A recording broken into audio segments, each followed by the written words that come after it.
अगली खबर का रुख कर लेते हैं। खबर आपको बता रहे हैं राजधानी भोपाल से, जहां अब मध्य प्रदेश में विधानसभा उपचुनाव होंगे। बुधनी और अमरवाड़ा सीट पर उपचुनाव।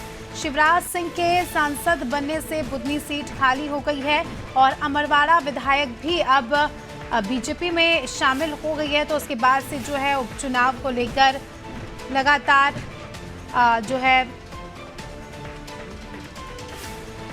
अब चर्चाएं चल रही है। अब उपचुनाव को लेकर काफी ज्यादा जो है जनता में उत्साह है और सिंधिया भी अब क्योंकि सांसद बन गए हैं तो उनकी भी राज्यसभा सीट खाली हो गई है। तो कहीं कुल मिलाकर इन 3 सीटों पर अब सस्पेंस बरकरार है। ज्यादा जानकारी ले लेंगे, हमारी सहयोगी शबाना इस खबर पर हमारे साथ जुड़ चुकी है।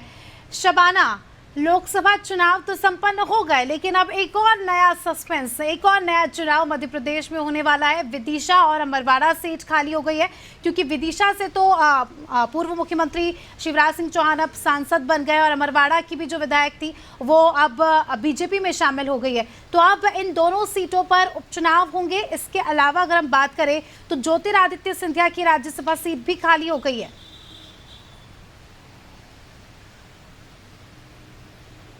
जी देखिए, बिल्कुल मैं आपको बताना चाहूँगी कि सबसे पहले बुधनी से जो है उपचुनाव होंगे। इसके अलावा जो है, चूँकि यहाँ से शिवराज सिंह चौहान विधायक थे, अब वैसे में सांसद बन गए, तो यहाँ पे कहा जा रहा है कि या तो उनके पसंद के प्रत्याशी को मैदान में उतारा जाएगा उपचुनाव के दौरान, या तो फिर उनके बेटे कार्तिकेय सिंह चौहान का नाम काफ़ी चर्चा में चल रहा। हालांकि कार्तिकेय से जब ये सवाल पूछा गया तो उन्होंने साफ तौर पर इनकार कर दिया। और मैं आपको सबसे पहले बताना चाहूँगी कि गुना से जो है राज्यसभा सांसद ज्योतिरादित्य सिंधिया जो अब सांसद बन चुके हैं, तो उनकी सीट खाली है। तो ऐसे में उपचुनाव को लेकर असमंजस जो है वो बरकरार है। और सबसे बड़ी बात आप ये देखेंगी कि बीना से कांग्रेस पार्टी की विधायक निर्मला सापरे और इसके अलावा विजयपुर से कांग्रेस विधायक रहे रामनिवास रावत जो है भारतीय जनता पार्टी में शामिल हो गए थे, लेकिन फिलहाल उन्होंने इस्तीफा नहीं दिया है।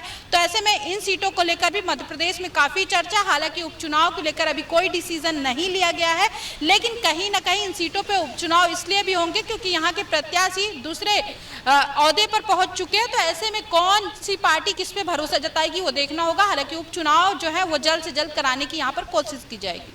शबाना, मध्य प्रदेश की लगभग विधानसभा की भी बात करें तो ज़्यादा सीटों पर जो है कमल के फूल खिले हैं। लोकसभा में तो 29 के 29 कमल खिले ही है। ऐसे में अगर उपचुनाव होता है तो कितना दिलचस्प होगा ये उपचुनाव। क्या कांग्रेस कॉन्फिडेंस के साथ उपचुनाव लड़ेगी, या हम कह सकते हैं कि इतनी हार के बाद कॉन्फिडेंस कहीं ना कहीं डाउन हो गया है पार्टी का?